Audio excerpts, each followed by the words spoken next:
Character capacity चरित्र को साथ लेके चलेगा और आप परिस्थिति को देख के करेंगे। आपके मनी लेक का आदमी है, ऐसा करके दो, कोई दिक्कत नहीं है। वैल्यूज पे रखेंगे जिंदगी को। Character capacity, your choices based on good values. Values के ऊपर जीवन चलेगा। क्या है कैरेक्टर कैपेसिटी? इस बिजनेस में एक चीज मुझे बरसों पहले समझ में आ गई थी, यहां जिस में योग्यताएं होगी उसको सफलता मिलेगी।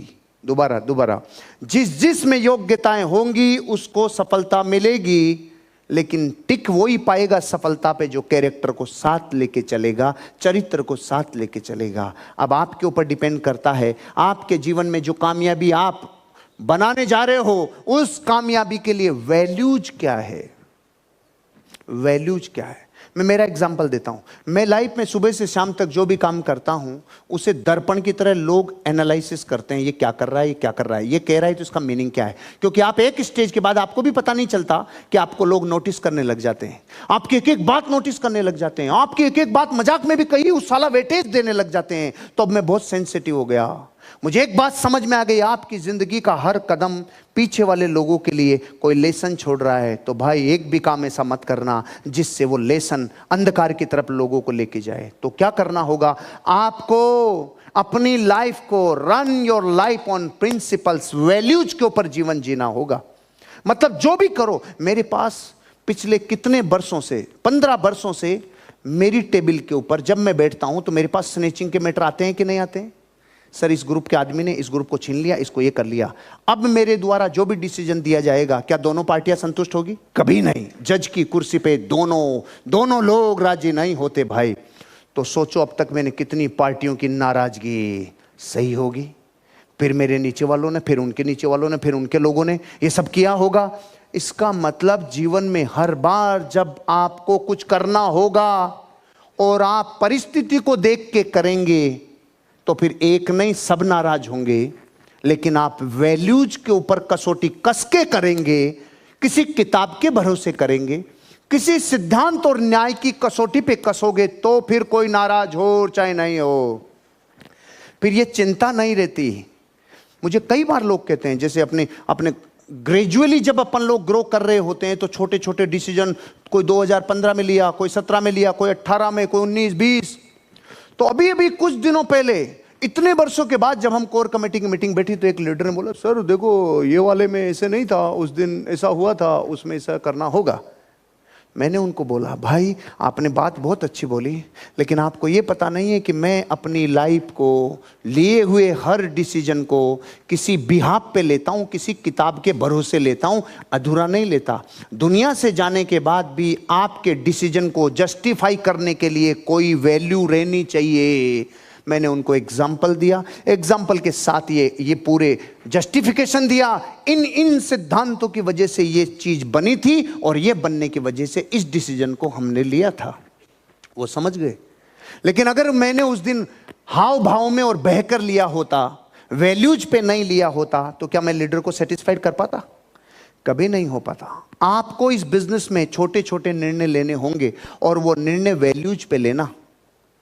आपके मनी लेक का आदमी है, उधर से कोई व्यक्ति है जो बहुत दिन हो गए उसका जानकार निकल गया, वो लेके जा रहा है, आप कह रहे हो यार इधर आ जाए तो ठीक रहे, ये हो जाए सेट। हेलो, न्याय की कसौटी पे जिस वैल्यू पे कस के दोगे वो करोगे तो काम होगा। वो न्यायोचित है, इस दुनिया से चले जाएं हम तो भी वो जस्टिफाई हो सके, ऐसा करके दो, कोई दिक्कत नहीं है। लेकिन आपकी लाइफ अच्छे मूल्यों के ऊपर टिकेगी, क्योंकि कैरेक्टर का मतलब केवल ये नहीं है कि आप चरित्र में लड़की और लड़के से अपना संबंध रखते हो, पराये व्यक्ति से संबंध रखते हो, या कुछ चीजों में आपकी नजरें फेल है, पाक साफ नहीं है। कैरेक्टर सिर्फ ये नहीं है। कैरेक्टर में आपकी जीवन का हर एक डिसीजन, हर एक एक्टिविटी जो आप कर रहे हैं वो वैल्यूज पे है कि नहीं है, उसको आप जस्टिफाई कर पाओगे कि नहीं कर पाओगे, वो कैरेक्टर है। क्या आज के बाद लाइफ को कैरेक्टर पे चलाएंगे? वैल्यूज पे रखेंगे जिंदगी को। जितना ज्यादा वैल्यूज पे लाइफ चलाओगे आसान हो जाए, हल्के हो जाओगे भाई। क्योंकि फिर आप परिस्थितियों से गाइड नहीं हो रहे, आप किसी किताब से, किसी वैल्यू की बुक से गाइड हो रहे हो। अपनी जिंदगी को प्रिंसिपल्स पे चलाओ। देखिए, अगर आप बहुत ज्यादा नींद को पसंद करते हैं तो याद रखिएगा आप उन्हीं लड़कों में से हैं जो यहाँ से खाली हाथ लौटे। आप प्रॉपर कोशिश कीजिए, एक ही बार सोए, 7 से 8 घंटा सो लीजिए, बहुत है इतना। अभी आपके ऊपर इतनी जिम्मेदारी नहीं है जो जिम्मेदारियां आपको नींद उठा सके, क्योंकि आप लोग पढ़ाई को उतनी जिम्मेदारी समझते हैं नहीं, जिस वजह से आप लोगों को क्या होगा, दिक्कत होगा। समझ में आ रहा है कि नहीं आएगा? तो अभी आप लोग, कई लड़का क्या करेगा, रात में भी सोएगा और दिन में भी सोएगा। देखिए, आप अपनी खुद अपना रूटीन खराब करते हैं। सैटरडे संडे कोई भी लड़का क्या करेगा, 10 बजे सो के उठेगा, ये लेट से। ऐसा ये लेट क्यों करते हैं आप?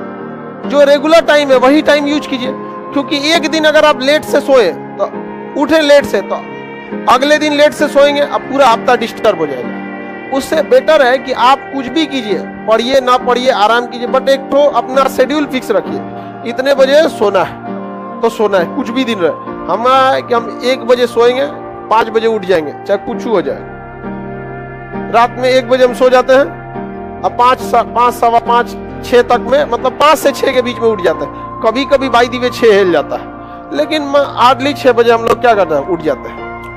तो 4-5 घंटा आदमी सो लिया, हो गया। लेकिन अभी आप लोग ना यंग एज में आप लोग को कितना चाहिए, 8 घंटा। 8 घंटा से कम मत सोइएगा आप।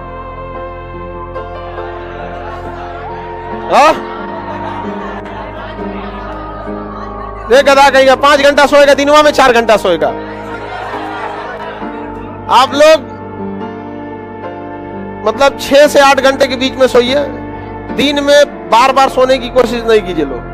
पता चल, अब किसी किसी को आदतें है दिन में सो जाएगा। दिन में कौन सोता है? जो फिजिकल वर्क ज्यादा करता है, जैसे बेचारे जो मजदूरी वाला काम करते हैं सब, दिन में 1 घंटा सो जाएंगे तो रिचार्ज हो जाते हैं। अब आप लोग